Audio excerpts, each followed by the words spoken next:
What if your life was saved by someone no one else could see? What if a man appeared on a deserted runway just seconds before disaster and then vanished without a trace? No footprints, no record. The tower says no one was there. So, who guided the plane to safety?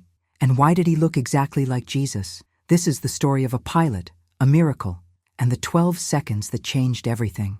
Before we begin, if you're like us and love a good inspirational story, make sure to subscribe now so you never miss one of our most touching moments. Jack Wheeler had spent 30 years in the cockpit, 30 years above the clouds, beyond traffic, beyond noise, beyond everything that made life feel heavy. Up there, in that weightless silence, things made sense. Procedures, checklists, numbers, precision, nothing left to chance, nothing left to faith. But tonight, something was off. The 737 trembled as it broke through the last layer of cloud. Rain streaked across the windshield in crooked lines. The Kansas plains below were swallowed in darkness. On the radar, a cell was forming, violent, fast, unexpected. Jack's hands rested on the yoke, steady, but his pulse betrayed him. Co-pilot Laura's voice came calm through the headset. Approach vectors recalculated. Still no response from the tower. He nodded. Keep trying. They were off course by miles. Wind shear, interference. Lightning clawed the horizon. Jack's eyes scanned the controls, then glanced at the fuel gauge. They'd burned more than they should have. Too much. There was a time when he'd mutter a prayer under his breath at moments like this, out of habit, out of respect. But that time had passed. Since Evelyn died, Jack hadn't spoken to God. Not in years. Not in the church at her funeral. Not alone at night. Not even once. The passengers behind the cockpit door didn't know how close they were to the edge. They rarely did. There were families back there, children, strangers clinging to hope, sipping ginger ale, tightening seatbelts. He thought of Evelyn, of her smile at the kitchen counter, of the last voicemail he never deleted. He swallowed the thought. We'll need to set her down, Jack said. We don't have a choice. Laura hesitated. Nearest field's a regional strip. Decommissioned. No lighting. No tower. Jack stared through the glass. Pull-up coordinates. There it was, a ghost of a runway on the digital map. Abandoned. A relic from another time. But wide enough. Long enough. If they were lucky. Lightning struck again. Thunder rolled like war drums. The plane jolted. A scream pierced the intercom, quickly silenced. Jack adjusted the descent manually. Laura looked at him. You sure? No, he said. But we're going? Below, only blackness. No lights, no signal. Just rain and night and the long breath of silence before a storm swallows you whole. Jack leaned forward. Through the torrent, he caught it. A faint shimmer. 2 white lines. A stretch of forgotten asphalt. And then, someone.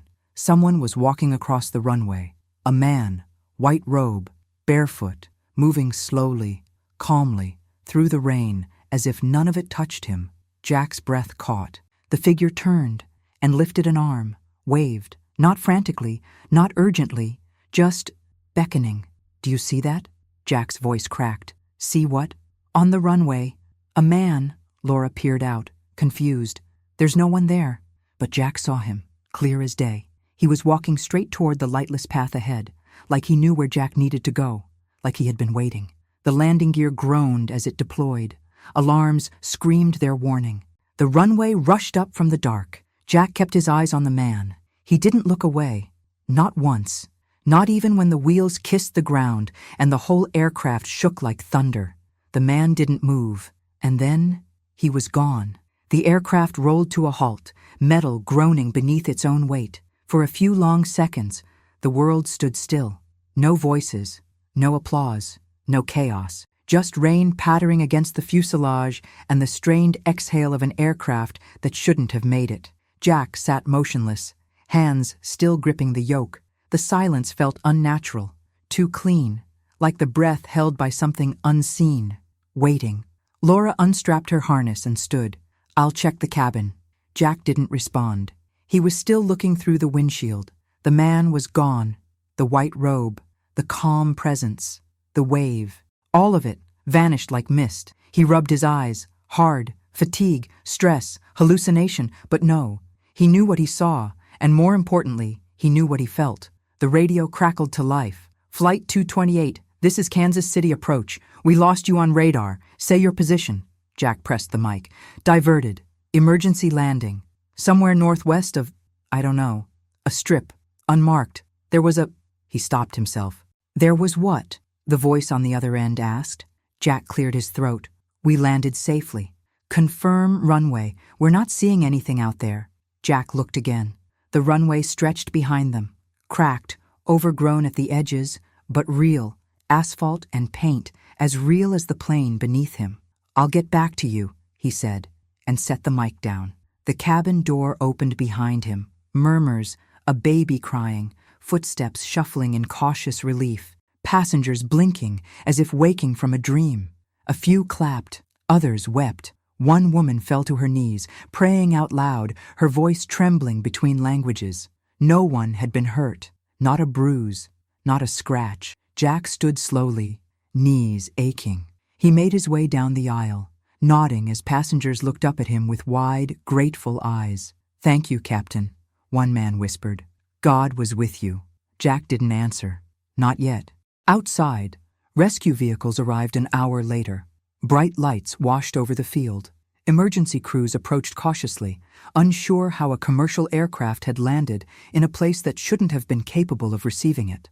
No one had reported activity here in years. It wasn't listed as active. The last known record of the airstrip was a closure notice from 1993. A field officer approached Jack with a clipboard. Captain, where exactly did you say you landed?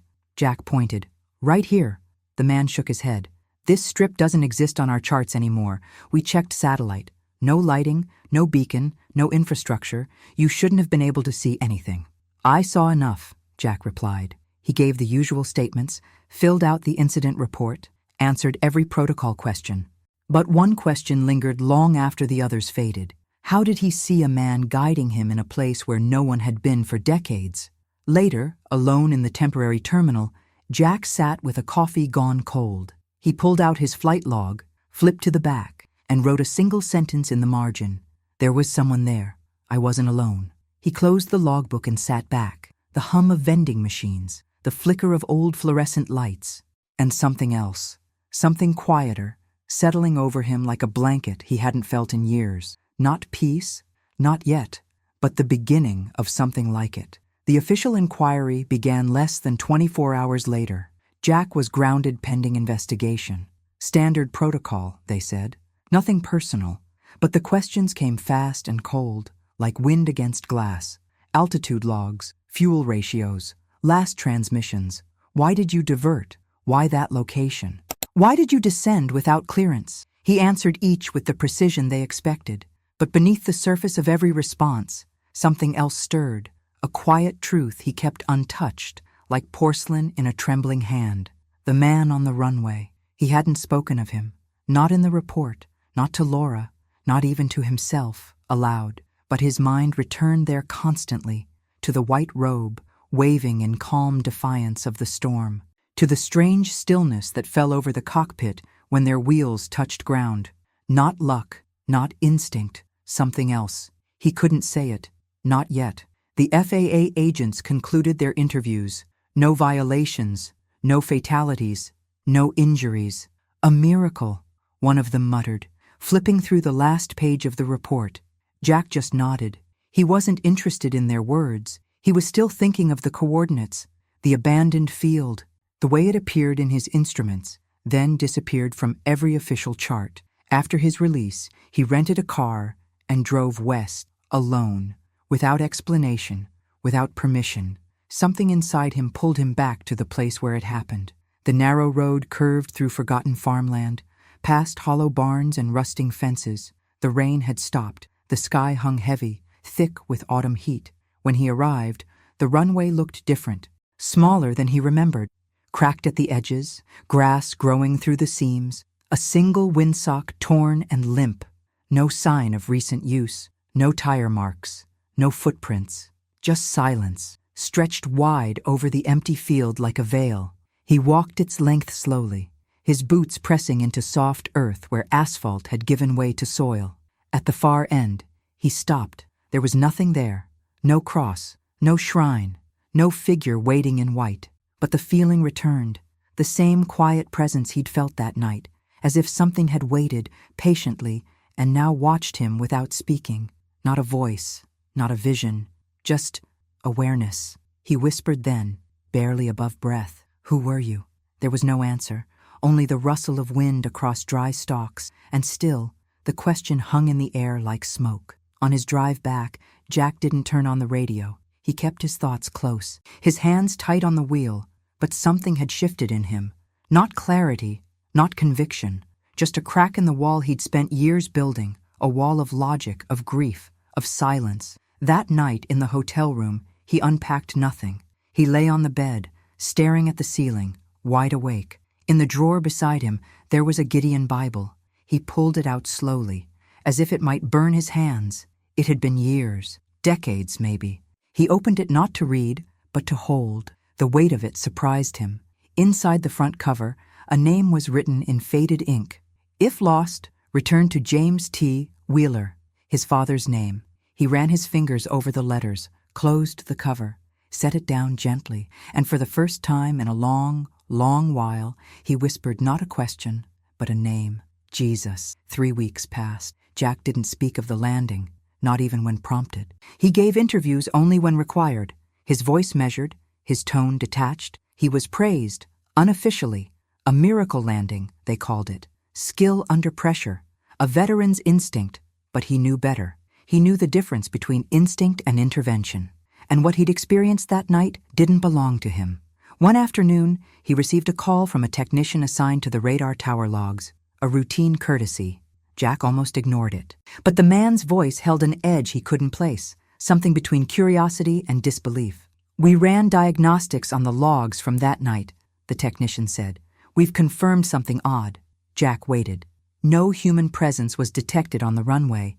No infrared, no movement signatures. And the field itself, there's no evidence it was ever lit. No active power grid, no emergency beacon, nothing. Jack said nothing. The technician hesitated. "But your landing?" It was clean. Too clean, given the conditions. It's like you had visual guidance. "I did," Jack said quietly. "By whom?" He ended the call without answering. The questions were building now, not just from others, but within. He reviewed the tower recordings himself. No voices but his own and Laura's. The logs confirmed 0 human presence within a 10-mile radius of the strip. Weather reports from that night showed 0 visibility and 0 natural light. By every measurable account, he had landed blind. But he remembered the man. And he remembered the light, not electric, not artificial. A glow that didn't come from outside the plane, but from within his vision. Something guided him, not with instruments, but with presence. He returned to the flight center days later. The supervisor greeted him with warmth and a hint of awe. "Glad to see you, Jack. Still got the magic." Jack offered a tired smile. "Not magic." The supervisor leaned in. "There's something I should show you." They entered a private office. The supervisor placed a file on the table, thick with paper, red-stamped and unofficial. "It's not standard, but we compiled a few similar cases. Pilots who reported sightings, figures in white, always at night, always just before disaster. Some saw them on runways, others in clouds. A few described voices. Most didn't talk at all. Most kept it buried." Jack opened the file. Reports from different decades, different locations, but the patterns echoed his own. A figure in white, calm, present, guiding, and then gone, without a trace. One file caught his eye. A pilot in the 1980s had landed during a sandstorm in Arizona. His report described a barefoot man standing in the path of the aircraft, arms outstretched, unmoved by the roar of engines. The pilot had dismissed it as trauma. Years later, he recanted. It was not a man, he had written. It was something more. Jack closed the folder. His hands trembled. On his way out, he paused at the hangar. Rows of planes sat under the late afternoon sun, quiet, still. Tools lined the walls. Rags hung from hooks. It was a place built on certainty. Measurements, fuel, steel. But he felt none of those things now. Only awe, and something like fear. Not the fear of dying. The fear of having been seen, known, chosen. He drove home slowly. Night fell across the plains, and with it came a silence deeper than before. Not empty, not lonely, just vast. That night, he dreamed not of storms or plains or fire, but of hands, open hands, reaching toward him, not pulling, not pushing, just waiting. The days that followed passed in strange quiet. Jack resumed his routines, but they no longer felt like anchors, more like echoes. He walked through his house as if it belonged to someone else, his hands brushing doorframes and tabletops without purpose. The world had not changed, not visibly, but something inside him had tilted, like a compass needle that refused to settle. He couldn't sleep, not truly. He would drift, then wake with the sensation of motion, like the earth beneath him had shifted. In those dark hours, he would sit by the window, watching the wind move through the trees, and wonder if he had imagined it all. And yet, the memory stayed clean. The white robe, the wave, the peace. It was not a hallucination. It had weight. It had presence. He could still feel it in his chest when he closed his eyes. And that knowing, quiet, unshakable, demanded something of him. He didn't know what. One evening, he found himself in the garage, digging through old boxes. Most were filled with tools, flight manuals, dusty photographs of a life spent above the clouds. But one box stopped him, unlabeled. He opened it, and the scent hit him first. Faded paper, old leather, something forgotten. Inside were remnants of his childhood, a wooden plane, a folded American flag, and beneath them, a Bible, cracked at the spine, gold lettering worn thin. He turned the cover slowly. The name inside wasn't his. James T. Wheeler, his father. He hadn't thought of him in years. Jack had followed in his footsteps, military pilot turned commercial, but they had rarely spoken about the deeper things. His father was a man of faith, but he carried it quietly, like a secret weapon rather than a sermon. Jack remembered one night, long ago, during a thunderstorm. He was 10. Frightened by the thunder, he had crept into his father's room. James had opened his arms without a word. They sat together, listening to the storm. "Don't be afraid of the noise," his father had whispered. "The light always comes after." Jack hadn't understood then. He wasn't sure he did now. He placed the Bible on the table and sat beside it, staring at the name as if it were a map. He flipped through the pages, stopping at random. Margins were filled with notes, dates, tiny prayers scribbled in shorthand. Some were underlined, others circled. One verse was starred 3 times. "Do not be afraid, for I am with you." He closed the book and sat in the stillness. His heart beat slow, steady. For the first time in weeks, the silence around him did not feel hollow. It felt inhabited. The next morning, he searched online for the airfield. Not the current reports, those were empty, but the history. It had once been a private strip, owned by a farming family, closed in the early 90s, abandoned since, but buried in a local archive, he found a brief note. A plane crash in 1992.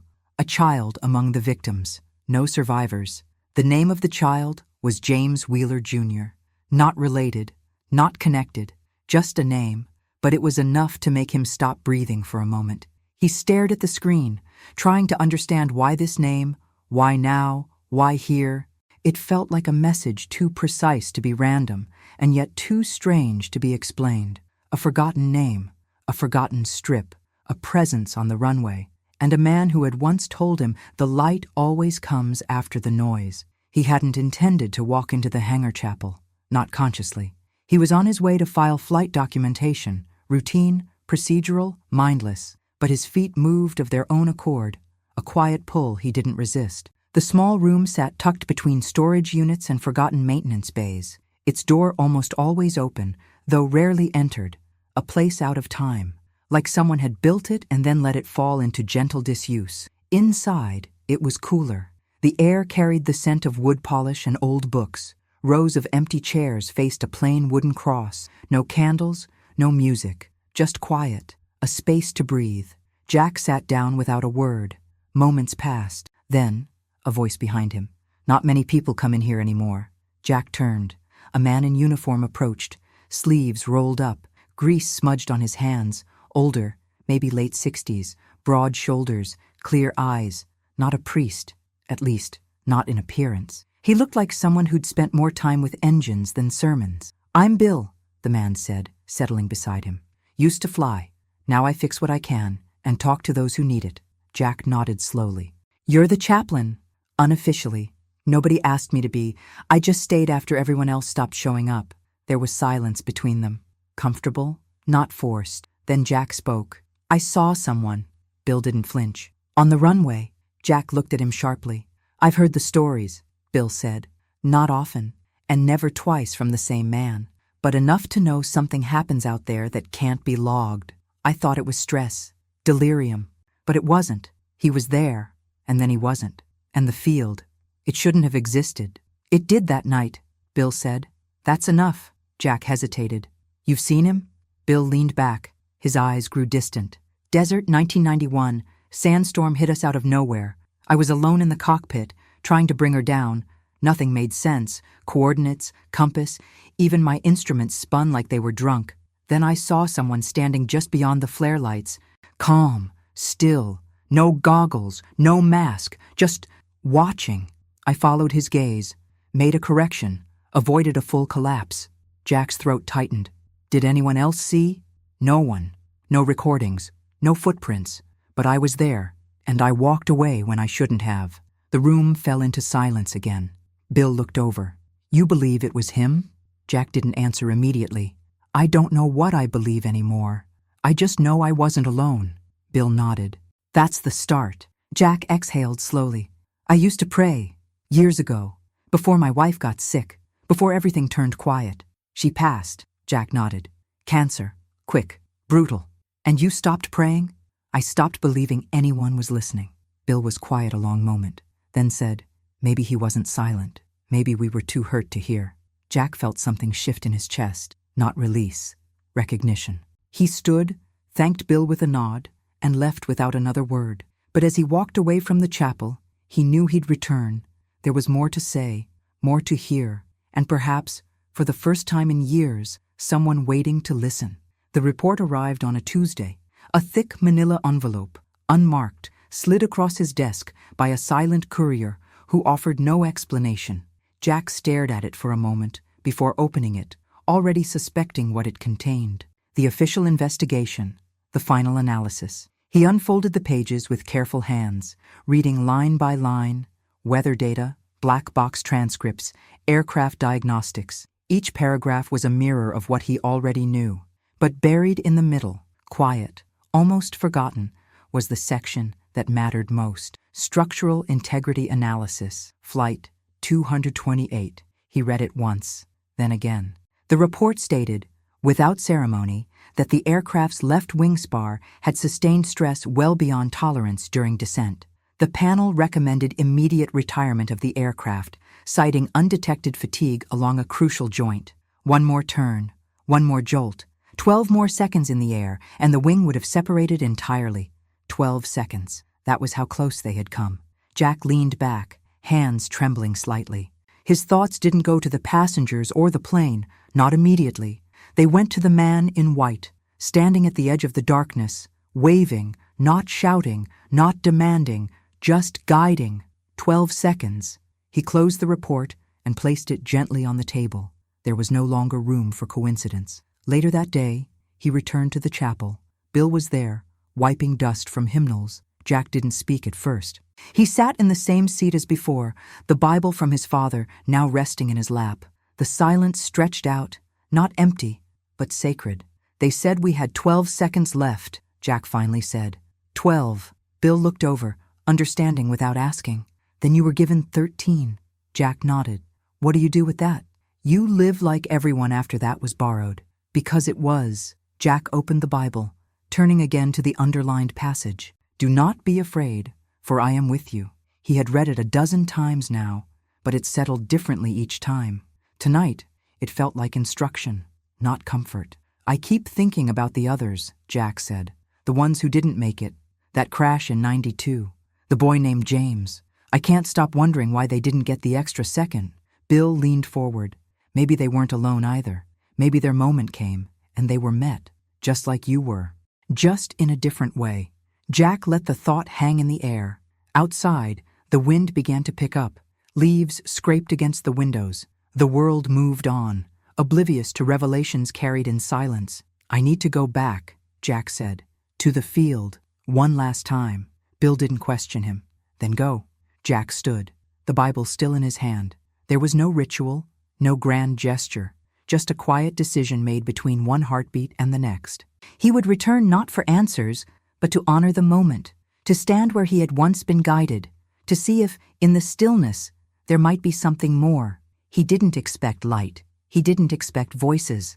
But part of him, the part that had cracked open that night in the storm, believed he wouldn't be alone. Not anymore. The road to the airfield felt longer this time, not in distance, but in weight. Jack drove with both hands on the wheel, the countryside unfolding in slow rhythm. He passed the same broken fences, the same rusted silos, the same gravel shoulders where time seemed to gather and settle like dust. Everything looked exactly as he remembered, unchanged and somehow waiting. He parked the car a few yards from the crumbling gate. The wind had picked up, tugging at his coat as he stepped into the open. No sound but wind and dry grass brushing against itself. The field hadn't moved. The cracked asphalt lay where it always had, fractured lines stretching into a horizon now tinted gold by the afternoon sun. He walked forward without hesitation, each step deliberate, as if retracing invisible footprints left behind. At the center of the runway, he stopped. It was the place he'd touched down, the precise patch of earth that should have been death, and yet wasn't. He knelt, touched the ground with his fingertips. It was cool, rough, real. Then he saw it, a small cross, half buried in the tall grass just beyond the edge of the strip. Wood, weathered, hand-carved, no flowers, no tokens, just presence. Jack stood and approached slowly, uncertain whether it had always been there or had somehow appeared in his absence. He knelt again, brushing aside the overgrowth. One word was carved into the wood: James. No last name, no dates. Just the name, etched with care, the lines deep but worn by years of wind and rain. Jack didn't move for a long time. He thought of his father, of the child lost in '92, of the name that followed him like a shadow through this entire journey. It made no sense, and yet it made perfect sense. This wasn't a grave. It was a marker, not for death, but for presence. He closed his eyes, and in the silence, a memory came, not from his mind, but from somewhere deeper. The feeling in the cockpit, the calm, the light that hadn't come from outside the aircraft, but from within. The man in white hadn't just guided him toward a place, he had guided him through it, past fear, past control, past himself. Jack opened his eyes and whispered, "Thank you." He didn't expect an answer, and none came, but something inside him shifted again, not like before, not a crack, but a joining, a thread pulled tight, a circle closed. He wasn't here to solve a mystery anymore. He was here to acknowledge it, to honor what had been given, what had been spared. He stayed until the sky began to dim. Then he stood, wiped his hands on his coat, and turned back toward the car. As he reached the gate, he paused and looked back one last time. The runway stretched behind him, empty, but it no longer felt abandoned. Jack began waking up before the alarm, not in dread, not in restlessness, just awake, quietly, calmly, as if his body knew the world was different now. He made coffee without rush, let the silence hang without needing to break it. There was peace in the stillness, something unfamiliar, but not unwelcome. He no longer filled the house with sound to keep the emptiness at bay. It no longer felt empty. At first, he didn't return to flying. He had the hours, the credentials, the offers, but something in him knew he wasn't ready to climb back into that seat. Not because of fear, but because the cockpit had become something sacred, and sacred things demanded reverence. He spent time walking, through parks, through quiet neighborhoods, through the outskirts of town, where silence held its shape longer. He carried the small Bible with him now, tucked into the inside pocket of his coat. He didn't read it cover to cover. He didn't need to. He let it fall open. Whatever verse it found, he received. Some days it was peace, some days it was warning, some days it was only presence. The chapel at the hangar saw him more often now.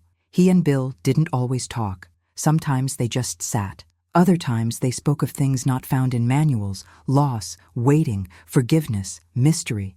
Bill once said that the hardest thing wasn't believing in God, It was believing he could still want you after everything. Jack understood that now. Laura called him one evening. They hadn't spoken much since the incident, not because of tension, but because neither had the language for what had happened. But when she called, her voice was steady, thoughtful. "I keep thinking about that night," she said. "What we saw, what we didn't. It doesn't go away." "No," Jack said softly. "It doesn't. I've been going back to church," she admitted. "It's strange. I walk in and feel like I'm intruding. But I stay. I sit. Something's there." "There is," Jack replied. "Even when it's quiet." They didn't say much more. They didn't need to. They had shared something that pulled back the curtain just long enough to let light through. And once seen, it couldn't be unseen. Jack began writing again.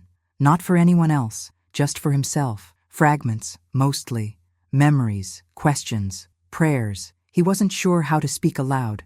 He wrote about Evelyn, about his father, about the voice he never heard but somehow understood. He wrote about the man on the runway and the way the world had shifted 12 seconds before disaster. One morning, he returned to the airfield once more. This time, he didn't walk the runway. He stood at the edge, just far enough to see it stretch into the distance. The grass had grown thicker. The cross still stood, the name still there. He bowed his head, not to pray, just to be still, to listen.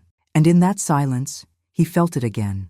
Not a voice, not a sign, just warmth, assurance, the subtle weight of peace settling where fear once lived. Faith, he realized, doesn't always return in thunder. Sometimes it returns in silence, in breath, in still mornings, in hands held open without demand, and sometimes in the eyes of a stranger who steps into the storm just to show you the way home. The sun rose over the tarmac, casting long shadows across the fuselage of Flight 909. Jack stood beside the plane, hand resting on the metal skin, eyes closed for a moment longer than necessary. His uniform felt heavier today, not with burden, but with memory. The last flight, not in secrecy, not in shame, but in reverence. 32 years, thousands of hours in the air, hundreds of landings, and one that changed everything. He walked the perimeter slowly, checking the aircraft, nodding to the crew. Laura was already aboard, her voice light over the comms. She'd requested to fly with him for this final route. Denver to Portland, routine, familiar. But Jack knew better. No flight was routine, not anymore. As they ascended, the world fell away beneath them. The clouds formed their quiet cathedral, and Jack let the silence settle over him like a benediction. The autopilot held steady. They cruised smoothly, without turbulence, without static. At 38,000 feet, the horizon seemed eternal. "Feels like the air's listening," Laura said softly. Jack smiled. "It always is." They spoke little during the flight, not out of distance, but out of understanding, the kind of understanding that required no more words. When they began their descent into Portland, Jack made the call to the tower himself. "Portland approach. This is Flight 909, descending through 10,000 on inbound on scheduled final, requesting landing clearance." The tower's voice came back, crisp. "Cleared to land, Flight 909. Welcome home, Captain Wheeler." Home. The runway opened before them, clean and bright. Jack's hands moved instinctively, guiding the aircraft with a tenderness usually reserved for something loved. The wheels kissed the earth, a perfect landing. When the engines powered down, the silence returned, not emptiness, but closure. The crew applauded quietly. Passengers clapped, unaware of the gravity beneath the surface. Jack stood and removed his headset. His hands didn't shake, not anymore. Outside, a small group had gathered, colleagues, old friends, a few faces he hadn't seen in years. Bill was among them, standing back, hands in his pockets. Jack met his gaze and nodded. A silent thank you passed between them. Later, in the hangar, Jack was asked if he wanted to say anything. He looked at the plane, then at the men and women gathered before him, and finally, he spoke. "There was a moment," he said, "when I thought I was flying alone. Not just that night, but in life. I had silence where I wanted answers. I had loss where I expected certainty. But I know now." He paused. "I was never alone." The room held its breath. "I don't need applause. I don't need medals. What I needed, I was given, and it came not from the skies, but from something beyond them, something waiting at the edge of darkness, offering just enough light to land safely. He stepped back. That night, alone in his house, Jack opened his father's Bible once more. The pages were softer now, worn by use. He turned to the first blank page and picked up a pen. He wrote, "There was someone there. I wasn't alone." Then he closed it gently, turned out the light, and let the silence come, not as an absence, but as a companion, a reminder that some transmissions don't need to be sent again. They've already been heard.